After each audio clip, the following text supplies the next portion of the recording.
Good morning. আমি সুস্মিতা, আর আমার সাথে আমার পরিবারের প্রত্যেকটি সদস্যকে অনেক অনেক স্বাগত। আশা করছি তোমরা সবাই অনেক ভালো আছো, আর আমিও ভালো আছি। এখন যেহেতু আষাঢ় মাস, সেই জন্য ঘন ঘন বৃষ্টি লেগেই আছে। চারিপাশ একদম জলে ভরা। গ্রামে থাকলে যে কোনো কাজ করতেই কিন্তু বারবার ঘরে আর বাইরে করতেই হয়। ছোটবেলায় বৃষ্টিতে ভিজে ভিজে বেশ আনন্দ করা হতো, কিন্তু এখন যখন সংসারে এসে পড়েছি, তো বলা যায় এই আনন্দগুলো প্রায় মুছেই গেছে। ভিজতে হয়, তবে তার মধ্যে একটা কারণ থাকবেই। এই যেমন আজকে ফুল তোলার উদ্দেশ্য নিয়ে কিন্তু বৃষ্টিতে ভেজা, তা না হলে হয়তো বা হতো না। আর এই যে দেখো, গ্রামের পরিবেশ, মানে আষাঢ় মাস, আর চারদিকে শুধু এখন ধান লাগানো হচ্ছে। জমি যেদিকেই তাকানো যাবে সেদিকেই প্রায় জলে ভরে গেছে, আর এগুলো সব ধান লাগানো হবে। ঝিরিঝিরি বৃষ্টি হচ্ছে, সেই জন্য দেখো চারপাশটা দেখতে ঠিক কতটা ভালো লাগছে। আগে তো যেমন ছোট ছোট ছেলেমেয়েরা দেখতাম যে এরকম চাষের জমির মধ্যে কাঁকড়া, ছোট ছোট মাছ এগুলো ধরার জন্য আসতো। বেশিরভাগ ক্ষেত্রে কাঁকড়াটাই হয়তো, এখন দেখা যায় না। এখন খুব কমই বলতে পারো দেখি এইসব। বাড়িতে যেহেতু গোপাল আছে, তো সেই জন্য 3 বেলায় কিন্তু পুজোটা দিতে হয়, মানে গোপাল সেবা দিতে হয়। তো সকালবেলাটা মাই দেয়, হয়তো বা কখনো কোনো কারণবশত আমাকে দিতে হয়। তো আজকে গোপাল সেবা সকালবেলা আমি দিয়েছি। আর এই ভিডিওটা ক্যাপচার করতে চেয়েছিলাম, মানে পুতুলি এখানে সোফার মধ্যে একটু শুয়েছিল, আর আমি ওকে শুধু ডাকলাম, ডাকাতে ও ঘুরতে গিয়ে একদম নিচে পড়ে গেছে। তা আমি না এইটুকু শুধু ক্যাপচার করেছিলাম, তো ভাবলাম যে তোমাদের সাথে শেয়ার করি। আর আমার চালাক রানী, মানে কোকো, মানে এমন ভাবে শুয়ে থাকবে, ভাববে যেন কেউ ঘুমোচ্ছে। যেই সামনে যাওয়া যাবে ঠিক চোখটা খুলবে। এই যে। আর সব থেকে মজার বিষয় হয় যখন হচ্ছে বিস্কিটের কৌটোটা সামনে আনা হয়, মানে ঢাকনাটা খোলার সঙ্গে সঙ্গে চোখ খুলবে আর একদম সেখানেই ছুটে চলে আসবে। রান্নাঘরে যেতে হবে, কারণ রান্নাটাও তো করতে হবে। কিন্তু তার আগে ভাবলাম যে আজকে বিছানাটা একটু পরিষ্কার করে নিই, কারণ ঘরের কাজ যদি আমি রাখি, তো সেটা করতে করতে অনেকটা লেট হয়ে যায়। তাই সেই জন্যই ভাবি যে আগে ঘরটা পরিষ্কার করে নিয়ে তারপর যদি একবারে রান্নাঘরে যাওয়া হয়, তাহলে অনেকটা সহজ মনে হয় কাজ। আর এখন সব থেকে বেশি অসুবিধা হচ্ছে ধোয়া জামা কাপড়গুলো ভেজা যদি থাকে তাহলে মেলার জন্য ভীষণ অসুবিধা হচ্ছে, কারণ বাইরে তো সারাক্ষণই বৃষ্টি, মেলবার মতো জায়গাও নেই, আর রৌদ্র তো নেই। সুতরাং এক জামা কাপড় শুকোতে শুকোতে বলা যায় যে 2 দিন পার হয়েই যাচ্ছে, টানা বৃষ্টি হচ্ছে। আমাদের মতো আর বাড়ির বউদের কিন্তু নিত্যদিনের ডেলি রুটিনটা কিন্তু একই বেসে চলে। হ্যাঁ, 19 আর 20, হয় এই কাজটা আজকে একটু বাড়তি থাকে, বা এই কাজটা একটু কম থাকে, কিন্তু রোজকার কিন্তু ডেলি রুটিন এক থাকে। আর আমি যখন ভাবি না যে এটা শুধু আমি বা আমার মতো যারা করছে তারা শুধু করছেই না, এটা চলেই আসছে। ঘর, বাড়ি, সংসার গুছিয়ে রাখাটা একটা আর্টের মতো। এটা যেমন মা, শাশুড়ি এদের কাছে অনেক কিছু শেখার থাকে, ঠিক সেরকম ভাবে কিন্তু নিজেও অনেক কিছু নতুন ভাবে তৈরি করা হয়। আর হয়তো এটাই সত্যি সংসার। সংসারের বাইরে যেহেতু আর কিছু নেই করার, তো এই সমস্ত নিয়েই হয়তো সারা দিন কাটে। নিজেকে ঠিক রাখা, স্বামী, সন্তান, এই সমস্ত কিছু ঠিক রাখা, চলা, এইগুলি। আমাদের কুকু আবার বিস্কুট ভীষণ ভালোবাসে। আমরা যখন চা খাই, তো আমরা প্রত্যেকে, মা, আমি, আমরা প্রত্যেকেই কিন্তু খাবার সময় ওকে একটা করে বা দুটো করে বিস্কুট দিয়ে থাকি। আগে একটু মুড়ি পছন্দ করতো, তো এখন কেন জানি না মুড়িটা খুব একটা পছন্দ করে না। দিয়ে রাখলে পড়েই থাকে, জানি না কেন। এদিকে আবার তিনি মিষ্টি দিয়ে ভাত আবার ভীষণ ভালোবাসেন। তো মিষ্টিটা খুব একটা সচরাচর দেওয়া হয় না। তো হঠাৎ যদি কখনো কোনো প্রোগ্রাম পারপাস যদি বাড়িতে আসে, তাহলে ওর জন্য দুটো একটা রাখি। মাঝখানে কিন্তু প্রায় অনেকগুলো সময় আমার কেটে গেছে যখন আমি হয়তো ভিডিও পোস্ট করা বা ব্লগ করা বলতে পারো একদমই ছেড়ে দিয়েছিলাম। তো মাঝে মাঝে ভাবি যে আবার নতুন করে সবকিছু রোজ করব, চেষ্টা করব, উপরে ওঠার চেষ্টা করব, ভালো কিছু করার, ভালো কিছু দেখানোর। কিন্তু কেন সেটা করে উঠতে পারি না, আমি কিন্তু এখনো সত্যি নিজে বুঝতে পারি না। সবাই বলে চেষ্টা করলেই নাকি সব হয়। তো হ্যাঁ, চেষ্টা তো করি, কিন্তু কোথাও একটা হয়তো খামতি আছে, যেটাকে আমার বুঝতেই হয়তো অনেকটা সময় লেগে যাচ্ছে। আমি আজকে তাড়াতাড়ি ভাত বসিয়ে দিয়েছি, তার কারণ আগের দিন যদি একটু ভাত থাকে তো সেটা ভালো থাকলে কোকোকে দিয়ে দেওয়া হয়। তো আজকে যেহেতু নেই, তো সেজন্য আগে ভাতটা বসাতেই হবে। মানে সন্তানের চিন্তা সবসময় মাথায় আগেই থাকে হয়তো। তো যেহেতু মেয়ে খাবে, কোকো খাবে, তো সেজন্য আগে ভাবলাম যে ভাতটাই একদিকে দিই, তারপরে সবার জন্য একটু রুটি করি, এই আর কি। বেশ কিছুদিন আগে মা এসেছিল, আর আসার সময় মা কয়েকটা রেশনের আটার প্যাকেট নিয়ে এসেছিল। বিশ্বাস করবে না, একদম মনে হচ্ছিল কেনা ময়দার মতো, যেমন ধবধবে ফর্সা, মানে একদম সাদা, আর তেমন খেতেও স্বাদ। এর আগে একদিন ঠান্ডা জল দিয়ে করেছিলাম, তো কেমন যেন মনে হচ্ছিল ভীষণ টাইট হয়ে যাচ্ছে। তো সেই জন্য তারপর ভেবেছিলাম যে না, এটাকে একটু গরম জল দিয়ে যদি করা হয় তাহলে হয়তো একটু নরম হবে। তো তারপর থেকে বেশ কয়েকবারই আমি গরম জল দিয়ে করে দেখলাম যে না, গরম জল দিয়ে করলেই হয়তো বা এটা বেশি একটু নরম হয়। চাকরি বলো বা ব্যবসায়ী বলো বা যে কোনো ছোটখাটো কাজই বলো, আমাদের মতো ঘরের বউরা যখন কোনো কাজ করতে একটু ইচ্ছে প্রকাশ করে, তো তার জন্য যদি পেছনে একটু সাপোর্ট থাকে পরিবারে, না, তাহলে হয়তো বা এগোতে অনেকটা বেশি সহজ হয়ে যায়। একা একা না তো আগানো যায়, আর না তো নিজের লক্ষ্যটাকে স্থির করা যায়। আমি ইউটিউব ঘেঁটে যখন অনেকের ব্লগ ভিডিওগুলো দেখি, তখন আমার কিন্তু ভীষণ আগ্রহ জাগে। তার কারণ হলো, প্রত্যেকটা মেয়েই হয়তো চায় নিজের পায়ে দাঁড়াবো, কিছু করব। আর আমরা যারা সংসারের কাজ করি, আমাদের কিন্তু এটা ডেইলি করতেই হয়। কিন্তু আগ্রহ তখন হয় যখন দেখি দিন শেষে কারো ভিডিওতে দেখা যায় যে সে নিজের কাজগুলো করছে, আর প্রত্যেক দিনই করছে। সেগুলোকে সবার মাধ্যমে দেখানোর একটা সুন্দর জায়গা। অনেকেই আছে যারা ভালোটার মধ্যেও কোনো না কোনো ভাবে খারাপটা দেখবে, খুঁজবে বা বলবে। তো সেটা যদি আমি বাদ দিয়ে ভালোটা শুধু দেখি, যে সে দেখাচ্ছে কেন দেখাচ্ছে, সেই ভালো দিকটাই যদি খুঁজতে সবাই সাহায্য করে, তাহলে হয়তো প্রত্যেকটা আমাদের মতো গৃহবধূরা এই ইউটিউবের হাত ধরে অনেক দূর পৌঁছে যাবে। শুধুমাত্র সকলের একটু সহযোগিতার প্রয়োজন। খুব ভালো লাগে যখন অন্যের ভিডিওগুলো দেখি, তো তখন আমার মনে হয় যে হয়তো এমন প্রচুর আছে যারা আমরা কেউ কাউকে চিনি না, অথচ দেখো আমরা কিন্তু অন্যের সংসারের পুরোটা টাকিটুকি দেখার জন্য ইউটিউবে আসি, যে সে তার সংসারে কেমন আছে, কি খাচ্ছে, কি করছে, কোথায় যাচ্ছে। আজকে পুতুলেরও স্কুল ছুটি, আর এদিকে বৃষ্টির জন্য হিটলারও কাজে যেতে পারছে না। তো সেই জন্য কিন্তু সবাই ঘরে আটকে আছে। আর আমি অনেক দিন থেকে ভাবছিলাম যে একটু সয়াবিন রান্না করব। কিছুদিন না, অনেকদিন থেকে হয়ে উঠছিল না, মানে এটা ওটা করতে করতে আর হচ্ছিল না। তো আজকে ভাবলাম যে সকালবেলা পুতুলিও আছে, আমিও আছি, তো একটু সয়াবিনের তরকারি করলে সকালবেলা একটু গরম গরম ভাত দিয়ে খাওয়া হয়ে যাবে। আমার আবার সয়াবিনে ঠিক ঘি দিয়ে ভালো লাগে না। তো আমার হালকা একটু পেঁয়াজ দিয়ে আর দু এক কোয়া রসুন দিয়ে যদি রান্না করা হয়, তো আমার ওটা মনে হয় সব থেকে বেশি ভালো লাগে। তো এখানে দুটো রুটি দিয়ে হিটলারকে দিচ্ছি। হিটলার কিন্তু কখনো দুটো রুটি খায় না, তো ওকে সবসময় একটা রুটি দেওয়া হয়, দুটো দিলে নিতে চায় না। তো আজকে জোর করেই বললাম যে দুটো রুটি খাও, ভালো লাগবে। আর এদিকে আমি যার জন্য সকাল সকাল সয়াবিনটা রান্না করলাম, সে কিন্তু আর খেলো না, মানে পুতুলি। সকালবেলা ভাবলাম যে ভাত খাবো দুজনে মিলে একসাথে, এদিকে গিয়ে শুনি যে বাবার সাথে সয়াবিন দিয়ে রুটি খাওয়া হয়ে গেছে। তো আর কি অগত্যা, আমি একাই অল্প একটু ভাত নিয়ে খেয়ে নিয়েছিলাম। বাজার যাবার মতো কোনো পরিস্থিতিই নেই, সকাল থেকে একভাবে বৃষ্টি হয়ে যাচ্ছে। তো ঘরে দেখলাম যে ডিম আছে, তো ভাবলাম যে থাক, এবেলা অন্তত পক্ষে ডিম দিয়ে খাওয়া হয়ে যাবে। আর আমি একটু বেশি করে ডিম নিয়েছি, সেখান থেকে একটা ডিম কোকোর জন্য তুলে রাখবো।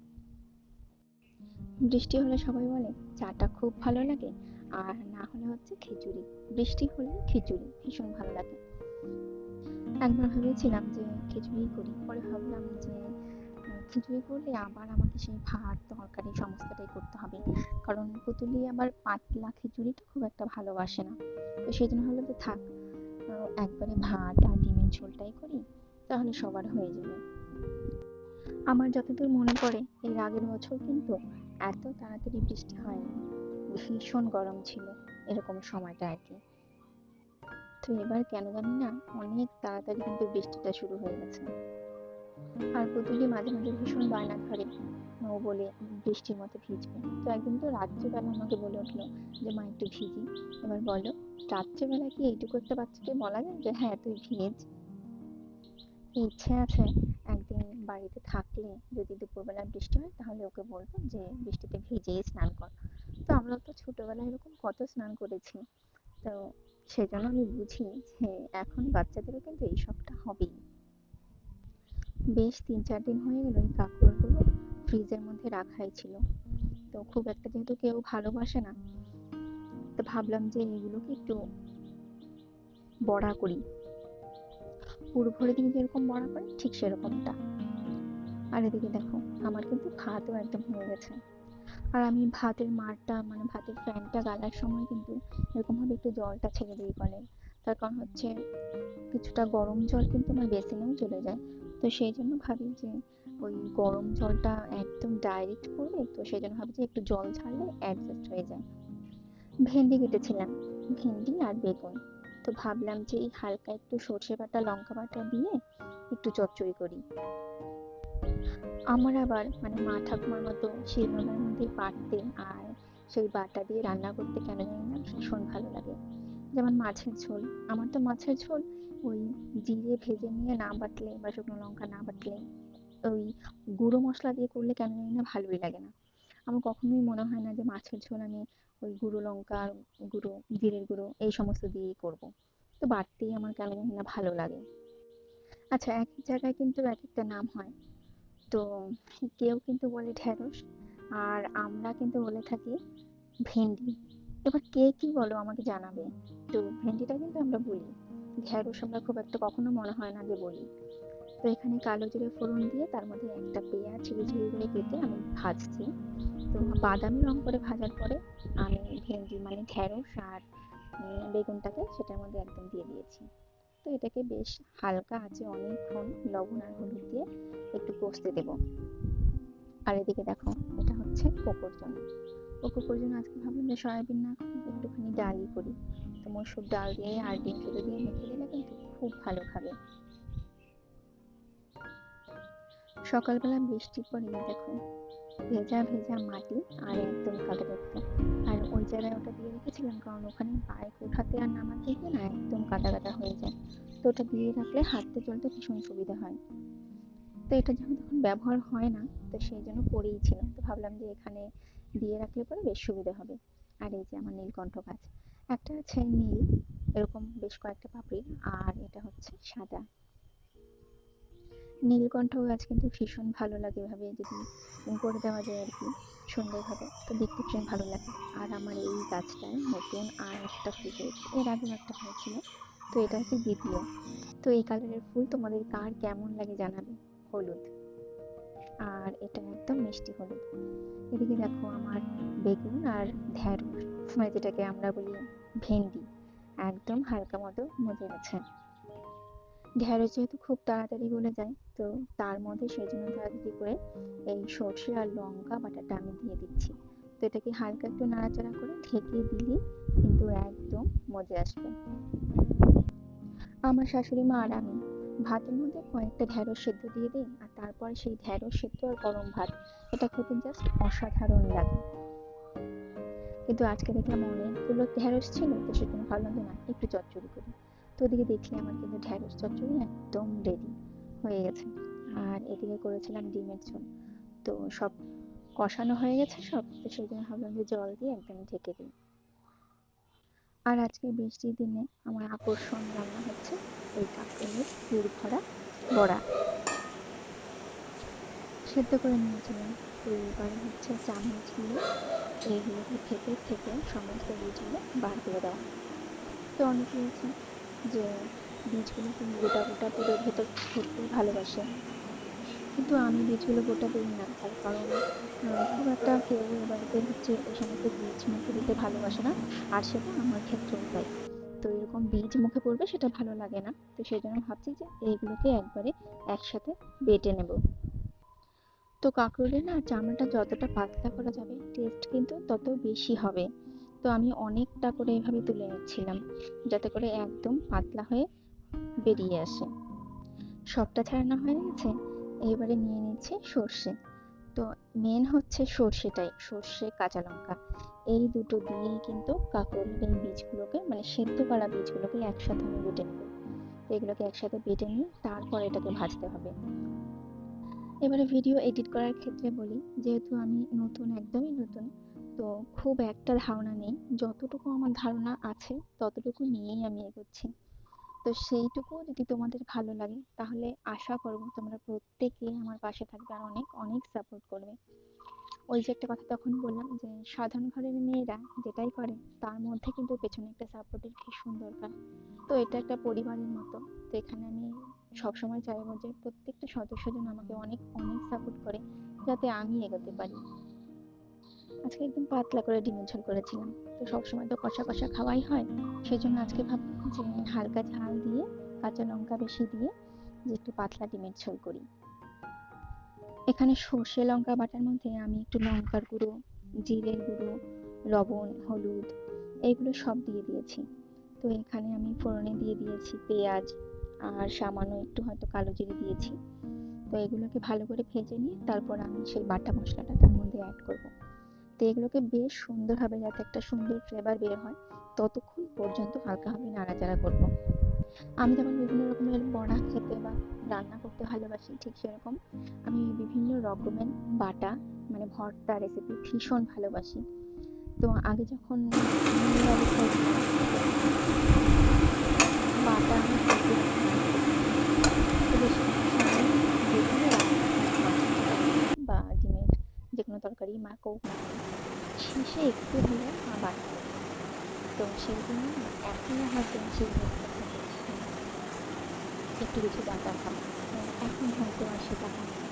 সংসারের কাজ করতে করতে মাঝে মাঝে হয়তো একটু বিরতি চাই। তো সেখান থেকে হয়তো আমার ভর্তা রেসিপিগুলো বিরতি নিচ্ছে। মশলাটা আমার রেডি। তো ভাবলাম যে এখন যেহেতু কেউ খাবে না, তো সেটাকে আমি ঢাকা রাখি, ঠান্ডা হোক, যখন সবাই খাবে তার ঠিক আগ দিয়ে আমি সেটাকে ভাজবো। তো বড়া কিন্তু গরম গরম ভালো লাগে, তাই না? ঠান্ডা হয়ে গেলে সেটা দিয়ে কিন্তু ভাত খেতে একদম ভালো লাগে না। তো ভাবলাম যে সবকিছু পরিষ্কার করে ঘরটাকে মুছে রেখে দিই। তো রান্নাঘর পরিষ্কার না করলে কিন্তু মনটাও ভালো লাগে না। সব কাজের পর দেখবে রান্নাঘরের চারপাশটা একদম ছড়িয়ে ছিটিয়ে থাকে। আর বিশেষ করে না তেল, তেল তো চারপাশ দিয়ে ভরে ভরে থাকে। তো সেজন্য ভাবলাম যে না, একবারে সব পরিষ্কার করে তারপর একবারে বেরোবো। তার এদিকে দেখো পুতুলের সাজুগুজু সমস্ত জিনিস এখানে এখানে ঠিক করেছে। তো ভাবলাম যে না, এগুলোতে সব আরশোলা কেটেই যাচ্ছে কাগজ। ভাবলাম যে না, একটু নাড়াচাড়া যদি না দিই না তাহলে হয়তো এখানে বাসা বেঁধে যাবে। আর সকালবেলা টিউশন ছিল, তো তারপর বইগুলো মানে যেমন ইচ্ছে তেমন ভাবে এখানে এনে রেখে দেয়। ভাবলাম যে না, স্নান করবো তার আগ দিয়ে এই সমস্ত কিছু একটু পরিষ্কার করে যাই। আর আমার একটা ছোট্ট জগৎ হচ্ছে আমার এই ঘরটাই। আমার এই ঘরটাই হয়তো আমার একটা ছোট্ট জগৎ, যেখানে আমার সারাটা দিন এলোমেলো জিনিস ঠিক করো, আমার ঠিক করা জিনিসই হয়তো আবার এলোমেলো করো, এই করতে করতেই চলে যায় জীবনটাই হয়তো। হিটলারের সবচেয়ে প্রিয় জায়গা হচ্ছে এই সোফাটা, আর এই টি টেবিলটার উপরে থাকে ওর ল্যাপটপটা।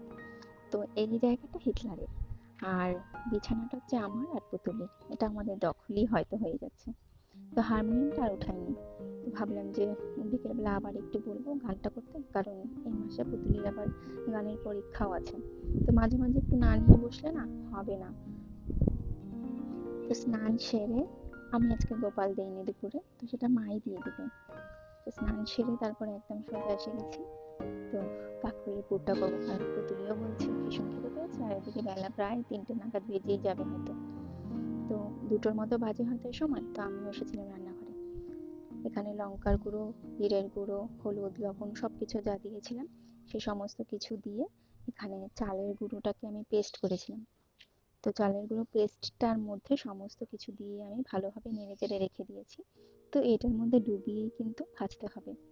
তো আমি চালের গুঁড়োর মধ্যে কোনো রকম ময়দা বা আটা অ্যাড করিনি, শুধুমাত্র চালের গুঁড়োই দিয়েছি। আর এই যে দেখো সুন্দরভাবে উঁচু উঁচু করে পুরগুলো ভরে দিয়ে একদম ডুবু ডুবু করে চালের গুঁড়ো দিয়ে সাদা তেলের মধ্যে এখন করব কাঁকরোলের পুরে বড়া। পুরনো বেশ কিছু রান্না আছে, মানে সাধুকি রান্না, যেগুলো প্রায় উঠেই যাচ্ছে বলতে পারো।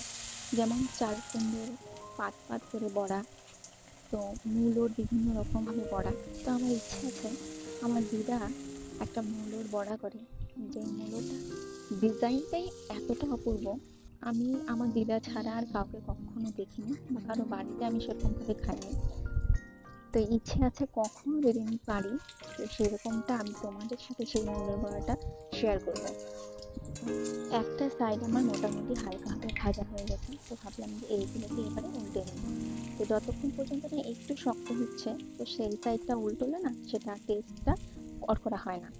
তো সেই জন্য আমি চেষ্টা করি যে প্রথমটাকে একটু ভালোভাবে কড়কড়া করে নিতে, তারপর সেটাকে ধিমি আঁচে যত, মানে যে কোনো বড়া যতটা হালকা আঁচে করা যাবে তত বেশি কড়কড়া হবে। আর বড়া কড়কড়া না হলে কিন্তু খেতে একদম ভালো লাগে না। এবারে আর কি, লাল লাল করে ভেজে নিলেই কিন্তু কাঁকরোলের পুর ভরা বড়া একদম রেডি। তোমরা যারা খেতে পছন্দ করো, আমি অবশ্যই বলবো তোমরা প্রত্যেকে একবার ট্রাই করো, আর খেয়ে আমাকে অবশ্যই জানিও যে তোমাদের কেমন লাগলো। তো এভাবে আমি আমার সমস্ত বড়াগুলোকে ভেজে নিয়েছি, আর আমার বড়া একদম ফাইনালি রেডি। তোমরাও দেখো কেমন হয়েছে।